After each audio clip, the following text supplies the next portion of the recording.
এই টোটাল অন্তর্বর্তীকালীন সরকারের যদি সিঙ্গেল ফেইলিয়ারের কথা আমরা বারবার বলি, সেটা হচ্ছে যে মানে শাসন করতে না পারার যে মানে ইনক্যাপাসিটি, যে কালেকটিভলি টোটাল টিমটা মনে হয়েছে, তারা দেখবেন যে প্রচুর বলে যে আমরা তো অনেক রাত জেগে কাজ করি, 3-4টার সময় বাসায় যাই, ফেসবুক দেখি না, এই ধরনের দেখবেন কিছু ডজি এক্সকিউজেস ওনারা বলেন আর কি।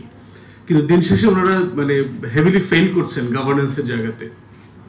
এবং গভর্নেন্সের একটা বড় জায়গা হচ্ছে যেটা বারবার আমাদের মানে আলোচকরা বলছিলেন যে কনসালটেশন, যে এই কাঠামো, রাষ্ট্র কাঠামোর ভিতরেই কনসালটেট করবার যে একটা মানে প্র্যাকটিস।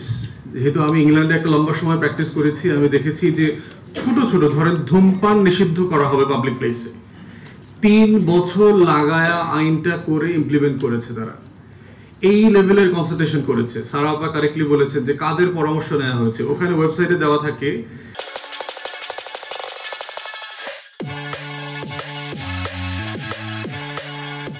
যে শহীদুল ভাই ড্রিক গ্যালারি উনি এই মত দিয়েছেন। এটা একেবারে মানে কমপ্লিটলি ওয়েবসাইটে দেওয়া থাকবে যে কে কি মত দিয়েছেন, কারণ আমাদেরও তো বুঝতে হবে যে কাদের মতামত নেওয়া হচ্ছে। আপনি যদি বাঞ্চ অফ ফ্যাসিস্টদেরকে ডেকে আবার জিজ্ঞেস করেন যে ভাই কি কি করা দরকার, তো সেটা এমন একটা জিনিস ওখানে দিবে যেটা তার গত 16 বছরের রেজিমকে ফ্যাসিলিটেট করবে, 16 বছরের রেজিমকে যেন বিচারের মুখোমুখি করা না যায়, এরকম কিছু সিলি টেকনিক্যাল জায়গা ওখানে তৈরি করে দিবে।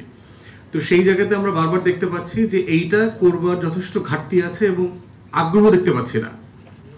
কমিশনগুলোর বিভিন্ন সদস্যের সাথে আমাদের বিভিন্ন জায়গায় দেখা হয় যে ভাই আমাদের পলিটিক্যাল পার্টিগুলোকে ডাকেন না কেন মতামতের জন্য, বলে যে আমাদেরকে বলে দিয়েছে যে আপনাদের মতামত আমরা আসলে নিব না, ওটা চিফ অ্যাডভাইজার নেবে।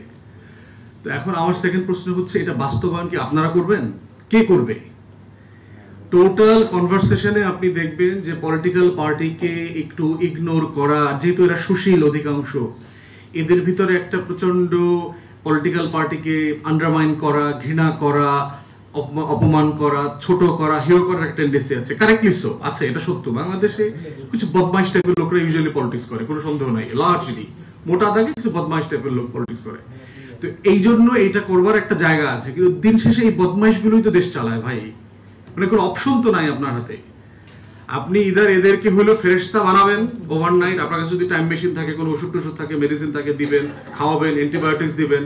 এগুলো প্রত্যেক রাজনৈতিক দল, রাজনৈতিক নেতা কর্মীরা খেয়ে খেয়ে খেয়ে খেয়ে মানুষ হবে, তারা ফেরেশতা হয়ে যাবে, তারপর দেশ চালাবে। আদারওয়াইজ এদের সাথেই বসতে হবে। দ্য কাউন্সিল অফ ডেভিলস, বিখ্যাত আছে আপনার মুভি আছে পুরাতন আমলের ফ্রেঞ্চ মুভি। তো এই ডেভিলদের, এই শয়তানের মজলিস থেকেই তো আপনার সংসদ চলবে। কিছু অপশন নাই তো আপনার দেশে। দেশটা তো এরকম, সমাজটাই তো এরকম।